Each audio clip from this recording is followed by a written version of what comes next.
Bonjour les coachs influents, comment qu'on va aujourd'hui? Bonjour Caroline, ça va bien, en forme. Belle journée ensoleillée, le printemps arrive et la température se réchauffe. Super bien. Pleine forme de mon côté. Super. Toi, Bruno? Même chose également. Bonjour Caroline. Bonjour. On a un beau sujet ce midi. Bon, c'est sûrement pas parce que je l'ai suggéré qu'il est si beau que ça, là, mais quand même, je me donne un peu de crédit.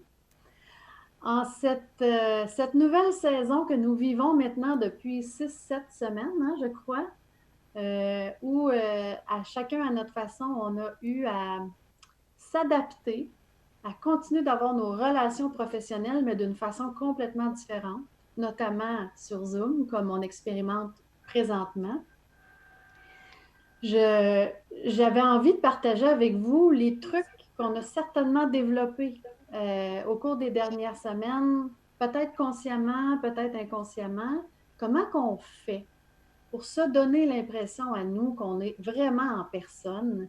Puis comment on fait pour donner l'impression aux personnes à qui on parle, que ce soit en un à un ou en grand groupe, petit groupe, pour avoir l'impression qu'on est vraiment ensemble comme des humains et moins à distance. Autrement dit, transcender le numérique et les écrans. Fait que comment on fait ça?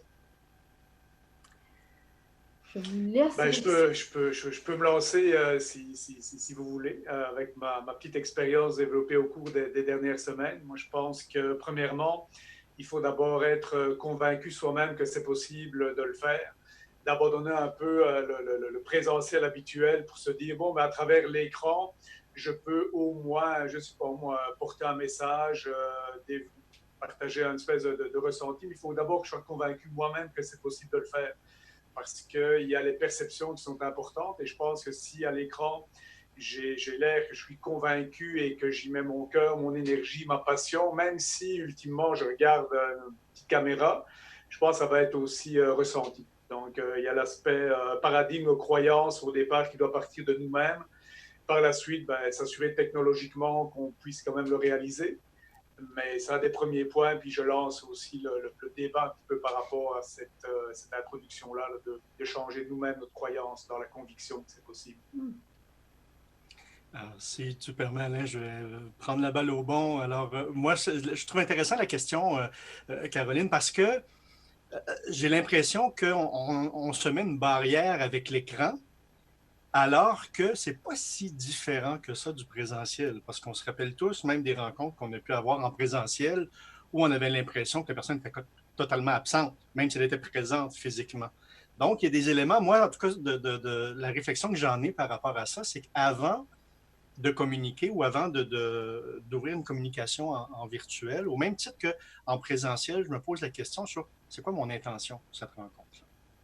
Et quand je me branche sur c'est quoi ma réelle intention, après ça, il va y avoir le côté où, pour moi, c'est hyper important d'avoir la qualité du regard, parce qu'on le dit souvent, même en présentiel, regarde-moi quand je te parle, parce que si la personne ne nous regarde pas, on a l'impression que l'attention n'est pas là. Alors que peut-être que cet élément-là, pour moi, il est hyper important aussi en virtuel, parce que, et même plus important, parce que on peut être distrait par différents trucs qui nous entourent, puis de porter une attention particulière à maintenir cette qualité de regard-là. Donc voilà, donc. Pour surfer un peu sur ce que tu dis, Bruno, je pense que moi aussi, le virtuel puis le physique, je trouve que c'est similaire. Il faut s'adapter un petit peu, mais on se trouve un petit peu les mêmes trucs. Quand on fait des présentations, exemple, souvent on veut couvrir la foule, mais on se donne un point de repère. Là, le point de repère, c'est la caméra. Alors, c'est un petit peu ça. Puis s'adapter, puis des fois, c'est voir que, tu sais, essayer de couvrir les sujets, puis j'essaie de citer, un peu comme en présentation, de l'interactivité. C'est ça qui fait une grosse différence. Si c'est juste un monologue, surtout virtuel, je pense que c'est encore plus lourd qu'en personne. Parce que c'est vraiment. Si tu es capable d'avoir des questions, faire intervenir les gens, euh, même préparer les gens avant la rencontre là, avec un questionnaire, des sondages, tu as beaucoup de possibilités. L'interactivité change beaucoup. Là. Tu te sens beaucoup moins seul. Ça te ramène rapidement au fait que tu vas apporter de la valeur, puis ça va être un échange et non juste un one-way qu'on pourrait dire de discussion. C'est pas ça. Ben, je peux peut-être ajouter quelque chose, Dave, aussi, à ce que tu dis quand on parle je dirais de présence authentique, à mon sens, qui est importante parce que même au téléphone, vous avez sans doute pu faire l'expérience, tu parles à quelqu'un et tu peux ressentir si cette personne-là est en train de faire autre chose. Oui. Évidemment, la caméra, tu peux me dire, oh, oui, mais je te vois, puis ça va être plus facile qu'au téléphone. Mais c'est clair que, évidemment, dépendamment du type de conversation et d'interaction que j'ai, mais si en même temps, je regarde du coin de l'œil un courriel qui rentre, je suis distrait par, je ne sais pas, mais des enfants dans la maison, quelqu'un qui passe sur le chemin ou peu importe, il y a une partie de ma présence qui ne sera pas tout à fait là à 100%. Alors, ça, c'est pas nécessairement une présence authentique. Donc, dépendamment de l'objectif, si à un moment donné, je dois garder le focus, je dois m'assurer que le message passe, et c'est aussi une question de respect avec mon auditoire. Je pense, à mon sens, qu'il faut vraiment s'assurer d'une présence totale, authentique, parce que les sources de distraction sont pas mal présentes, surtout dans le virtuel. C'est un petit plus que j'ajouterais aussi. Je ne sais pas ce que tu en penses, Caroline, par rapport à ce que tu disais aussi là, tantôt, mais je pense que ça fait partie un petit peu des conditions prérequises pour avoir un impact au niveau virtuel. Oui, en effet. Oui, je pense que ça revient, je vous écoute et pour moi, ça revient réellement à notre conscience de notre présence. Puis c'est vrai, Bruno, j'ai tellement assisté à des rencontres en personne où les gens étaient distraits. Hein, on a le téléphone pas loin, on le regarde, ça sonne, excusez. Tu sais, on a probablement au fil des années dégradé un peu notre qualité de présence parce qu'on a toujours un bidule électronique avec nous qui nous sollicite tout le temps, tout le temps. Fait qu'on a le même enjeu quand on est en virtuel. Et c'est juste, dans le fond, de redevenir conscient de ça. Le message va passer bien mieux quand on est ancré et conscient de ce qu'on est en train de dire. Et moi, là, je l'avoue, là, c'est important pour moi de fermer tous les autres écrans, tout ce qui pourrait popper parce que moi, je suis comme un chien qui chasse les écureuils. Là. Il y en a un qui passe, puis, oh, mon Dieu, mon attention est partout. Fait que c'est mon truc à moi. Et quand j'oublie de le faire, je me rends compte à quel point je suis beaucoup moins centrée sur mon écoute, bien moins présente. Finalement, il n'y a pas d'autre façon de le dire. Et si tu me permets, Caroline, et c'est ce qui va faire la différence dans la rétroaction qu'on va avoir de la personne avec qui on est en communication, que ce soit dans un accompagnement professionnel ou que ce soit même juste une discussion amicale avec des amis ou un membre de la famille. Il y a cette espèce de qualité, on dirait, de relation. Il y a cette connexion qui va se faire, qui n'est pas tangible, mais qui est ressentie juste de par cette qualité de présence, puis de contact. Parce que c'est fascinant. Seulement le regard peut faire toute la différence dans le fait de sentir qu'on est en présence de l'autre ou qu'il y a une certaine absence comme telle. C'est fascinant. On peut le tester, là, mais vraiment de se mettre je parlais de l'intention, mais de pouvoir, avec le regard, vraiment être dans la présence de l'autre, pour moi, ça va faire une grande, grande différence. Dave? Oui, bon point. Puis aussi, c'est de comprendre un peu dans son public, la beauté, je pense, du virtuel, c'est que tu peux amener une autre dimension pour prendre les canaux de communication. Tu as des gens qui ne voudront peut-être pas s'adresser à toi, à la caméra, mais ils vont te chatter, ils vont écrire, ils vont utiliser le chat pour te poser une question, intervenir. Ben, lui, il dit soit qu'il n'est pas à l'aise avant la caméra, soit qu'il préfère ce canal-là pour pouvoir répondre. Une chose que peut-être tu peux moins faire, dans un public là, où tu es plus gêné, ou il faut que tu fasses intervenir un à un, il faut que quelqu'un gère ça. Souvent, tu es gêné. Donc, ça permet d'une autre dimension. Là. Le chat, c'est un beau plus que tu peux utiliser. Il y en a que ça va être... et en même temps, quand tu as beaucoup de gens qui parlent en même temps aussi, là, ça va être un autre défi aussi de gérer un peu tous les égos, les gens qui veulent prendre la parole. Là. Ça arrive aussi en public. Et c'est vraiment la réalité là, entre le virtuel et le présentiel est très... Moi, je le vois de plus en plus mince. Et, puis souvent, quand on se met dans ce mood-là, que c'est la même chose, que les gens... J'ai fait des présentations d'une demi-heure, c'est bien. Et avoir un cours de 3 heures, ça arrive que je m'évade un peu, là. Même pour le professeur, là, il faut avoir des pauses. C'est normal, des fois, tu as des petits regards. Ça fait partie de la dynamique. Puis je trouve ça même peut-être plus difficile en virtuel, étant donné que tout est mis sur ton visage. On dirait que tu n'as pas de pardon d'avoir des garements. Donc, normal. Je pense que c'est se mettre dans cette conscience-là, de penser que il n'y a rien de parfait. Et le côté authenticité aujourd'hui, ça permet un peu, je pense que les jeunes veulent ça, que c'est trop organisé, c'est trop beau, ça passe plus, là. Je pense que c'est le côté authentique, c'est pas parfait. On apprend là-dedans, on crée de l'interaction. Autant ceux qui parlent que ceux qui reçoivent, là, les échanges. Je pense que c'est important de se remettre dans ce contexte-là. Dave, si tu me permets, je vais faire du pouce ce que tu dis parce que tu as dit, à mon sens, un mot important, le mot pause. Je voudrais juste apporter un petit peu l'angle énergétique parce que si j'ai un appel, si j'ai une réunion ou deux dans la journée, c'est pas si mal. C'est comme j'ai deux petites compétitions dans lesquelles je dois être à mon meilleur, c'est pas si mal.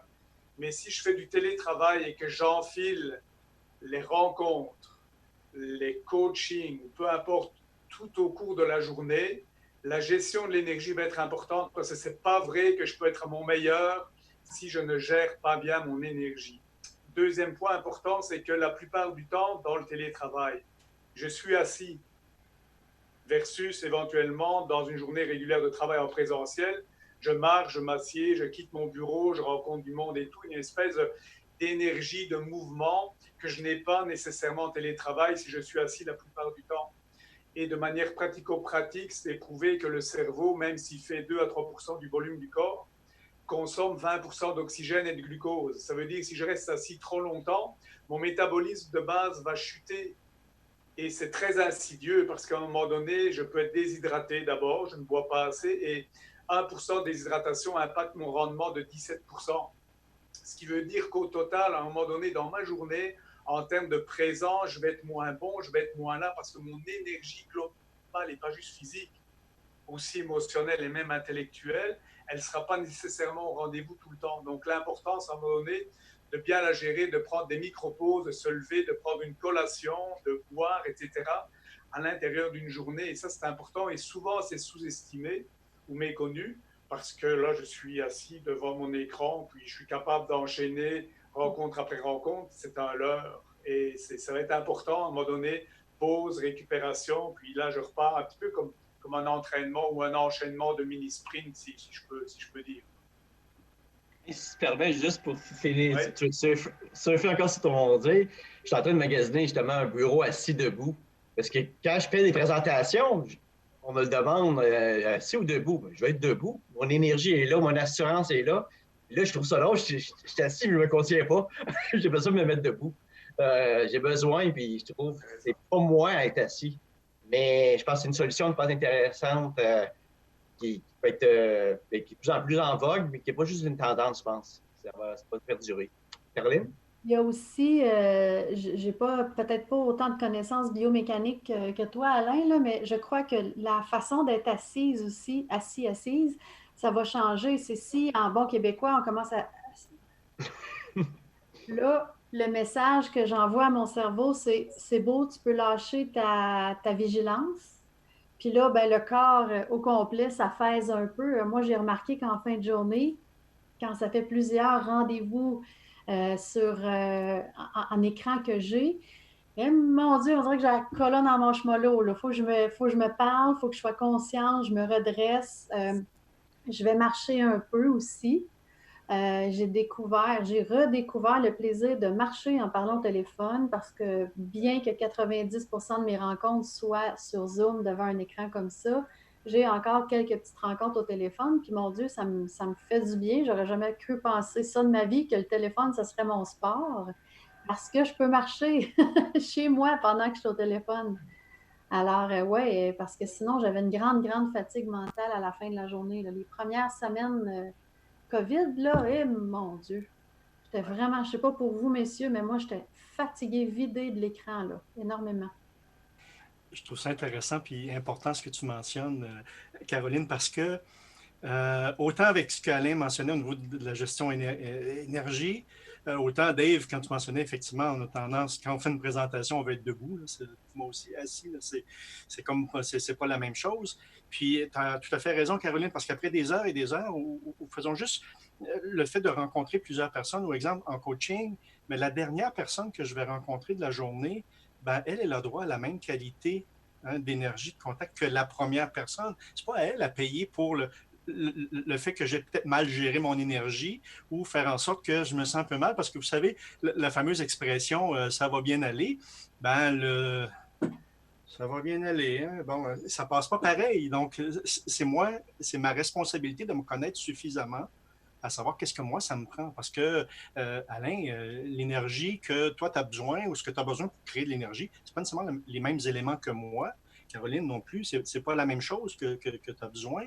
Puis, Dave, c'est la même chose aussi. Alors moi, je dois me connaître suffisamment pour savoir, dans ce contexte où j'apprends à faire les choses différemment, puis à créer des contacts en virtuel, bien, qu'est-ce que moi, ça me prend pour gérer cette énergie ou gérer cette fatigue ou porter une attention particulière à ma posture, etc. Alors, je trouve ça super intéressant ce que vous apportez. Là. Tantôt, on a eu la chance, un petit peu avant la rencontre, de faire un debrief avant le brief, comme on disait. Mais si vous avez des petits trucs, là, Caroline t'avait apporté quelques bons points, là, peut-être des petits trucs pratiques là, peut-être pour aider les participants. Mais moi, ça m'a aidé personnellement. En 2 minutes, tu m'as donné des outils, j'ai pris des notes. Et c'est certain, c'est généreuse. Vas-y. Oui, absolument, avec plaisir. Quand on est en virtuel, on utilise différemment nos canaux de communication, nos sens. Entre autres, c'est qu'on se met à écouter avec les yeux. Hein? Ben oui, c'est que si un de mes confrères me parle présentement, puis ils ne le feront pas parce qu'on ne peut pas être deux à parler, sinon ça devient cacophonique, mais j'écoute en regardant la caméra. Présentement, je vous regarde. Je ne vous vois pas sur l'écran. Fait que mon défi à moi, c'est d'être présente en vous regardant comme je le ferais en vous écoutant normalement si vous étiez dans la même pièce que moi et de ne pas amener mon regard sur l'écran alors que là, je vous vois, mais vous n'avez plus l'impression que je vous regarde parce que c'est par la caméra que vous sentez que je vous écoute. Donc, on commence à écouter non pas avec nos oreilles, mais avec nos yeux, tout en gardant les oreilles actives sur ce qui se passe. Fait qu'on détache un peu notre regard c'est-à-dire qu'il va servir à autre chose. Il va servir à donner cette impression agrandie que vous êtes écouté. Ça fait du sens quand je vous dis ça? Oui, oui, ça fait du sens. Et, bon. Je pense que c'est important aussi, c'est pour être passé par là, c'est au moins s'assurer techniquement d'avoir une image et un son qui soit quand même clair. Et pourquoi je vous dis ça? Parce que j'ai assisté à plusieurs webconférences. Les gens travaillent de la maison, donc ce n'est pas tout le monde, incluant moi-même, qui a nécessairement un équipement, comme on dit, à la fine pointe, loin de là. Mais à un moment donné, des problèmes de son, d'écho, de qualité d'image. Et évidemment, ça ne va pas favoriser la présence et, je dirais, l'adhésion, la mobilisation, à continuer à écouter, à participer, parce qu'on a tendance à décrocher parce que la qualité minimale n'est pas là. Donc, l'aspect technique minimal va être important. Je pense aussi pouvoir maîtriser la manière dont on communique. Si on a tendance à parler vite, ben pour une partie peut-être de l'auditoire, on va parler trop vite. Donc, de trouver le juste équilibre dans le débit, le ton utilisé, d'avoir quand même une espèce de vocabulaire simple et empathique pour s'assurer que je vais quand même couvrir à travers différentes préférences de communication le plus large possible au niveau de mon auditoire. Merci, Alain. Pardon, oui, Alain, est-ce que Bruno, Dave, vous avez un petit conseil, mot de la fin? On va bientôt se dire au revoir. Moi, je pense, peut-être juste pour faire suite à ce qu'Alain mentionnait, c'est important, je crois, si on commence à faire du virtuel, moi, je pense qu'au départ, il faut se trouver peut-être quelques personnes qui vont accepter d'être un peu cobayes. Puis de dire, mais comment tu as trouvé cette rencontre-là? Y a-t-il des observations? Parfois, mais Bruno, tu parles pas assez fort, tu parles trop vite. Ah, OK, je prends note. Ah, mais j'avais l'impression que tu me regardais pas. Ou d'aller chercher la rétroaction et de faire en sorte que porter des ajustements pour vraiment mieux se connaître, puis être prêt au moment où on va se lancer plus officiellement. Dave? Puis peut-être un des trucs qu'on m'a donné aussi, c'est qu'il faut être indulgent. Il faut se laisser la chance et on va devenir bon en se pratiquant, en demandant aux autres. Puis c'est sûr que quand c'est live comme ça, c'est rare que tu reviens là-dessus là, de temps en temps, mais demander un feedback. Puis essayer les différentes plateformes parce que Zoom, Skype, Microsoft Teams, ils ont toutes des petites particularités. Puis même Zoom, Zoom iPad, Zoom ordinateur, Zoom iPhone, des fois, la présentation n'est pas pareille, les paramètres ne sont pas pareils. S'habituer à ça, évidemment, pas l'apprendre en faisant avec les clients, mais de pratiquer avec des amis, des collègues. Ils sont plus indulgents, encore plus. À toi, Caroline. Ben moi, je pourrais peut-être terminer, Caroline, par deux expressions qui me rejoignent beaucoup. Premièrement, c'est en forgeant qu'on devient forgeron. Donc, on pratique, pratique, pratique, pratique. Et c'est en sortant de sa zone de confort que l'on devient plus fort. Alors oui, on sort de notre zone de confort, on s'améliore, on se pratique et à un moment donné, ben, tranquillement, c'est de l'amélioration continue. Et l'impact et la qualité de notre présence n'en sera qu'améliorée. Ben, sur ces perles de sagesse, il ne nous reste plus qu'à se dire au revoir et à la prochaine. Merci Caroline, à la prochaine Merci. tout le monde. Salut, salut. Merci, Caroline.